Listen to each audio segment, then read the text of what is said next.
Salve, salve galerinha do meu canal, tudo bem com vocês? Sejam bem-vindos a mais um vídeo. Pra quem não sabe, pra quem é a primeira vez aqui no meu canal, sabe que eu falo aqui de tecnologia, eu faço algumas videoaulas ensinando a fazer algumas coisas e automações com programação, falo de design, faço vlog, não sei se tem algum vlog no canal ainda, mas pretendo fazer, e também dou algumas dicas aí de como fazer algumas coisas que algumas pessoas têm dificuldade.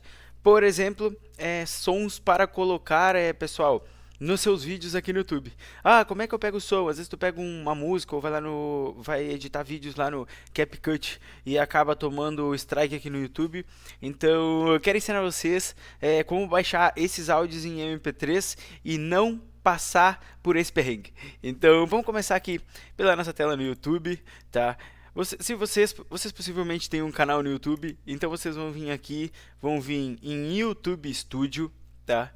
Vão vir em YouTube Studio. Aí vocês vão correr aqui na barra lateral esquerda, como podem vir aqui, tem meu vídeo aqui, se vocês quiserem assistir lá, o fim da procrastinação. Aqui tem a análise dos vídeos de vocês, para quem não sabe. Temos os conteúdos, todos os seus vídeos e temos livraria de áudio, pessoal, aqui ó. E aqui tem diversos áudios do próprio YouTube que vocês vão poder usar sem tomar direitos autorais, tá? Então temos aqui diversos vídeos. Já sabe, vamos fazer um teste.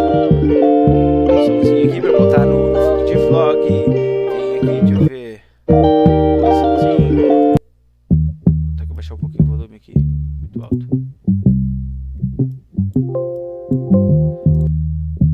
Vamos ver aqui. Aí vocês podem botar aqui também, som de quê? Alert.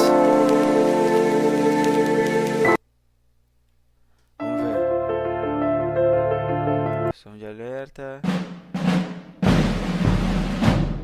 Ah, e tem diversos outros, pessoal.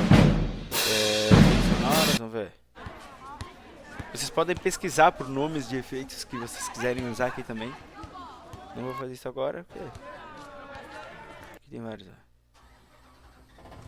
Ué, não tô escutando nada.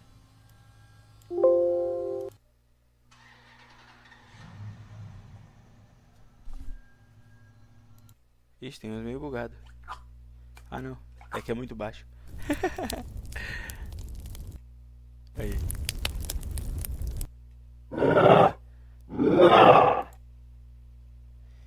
Então, como vocês podem ver, é uma biblioteca bem completa de áudios aqui do próprio YouTube. Então, possivelmente não, vocês não vão tomar aí direitos autorais com efeitos sonoros que exigem isso, né? Que não deixam pessoas aí livremente usar os áudios deles sem pagar o cash money para eles. Então, espero que vocês tenham gostado da dica e deixa aqui embaixo se isso ajudou vocês, que ajuda muito o meu canal. Se puder deixar o like, se inscrever no canal também me ajuda muito. Mas se só quiser deixar o like e deixar o comentário para dizer que te ajudou, para mim já é uma honra. Então, muito obrigado e até o próximo vídeo.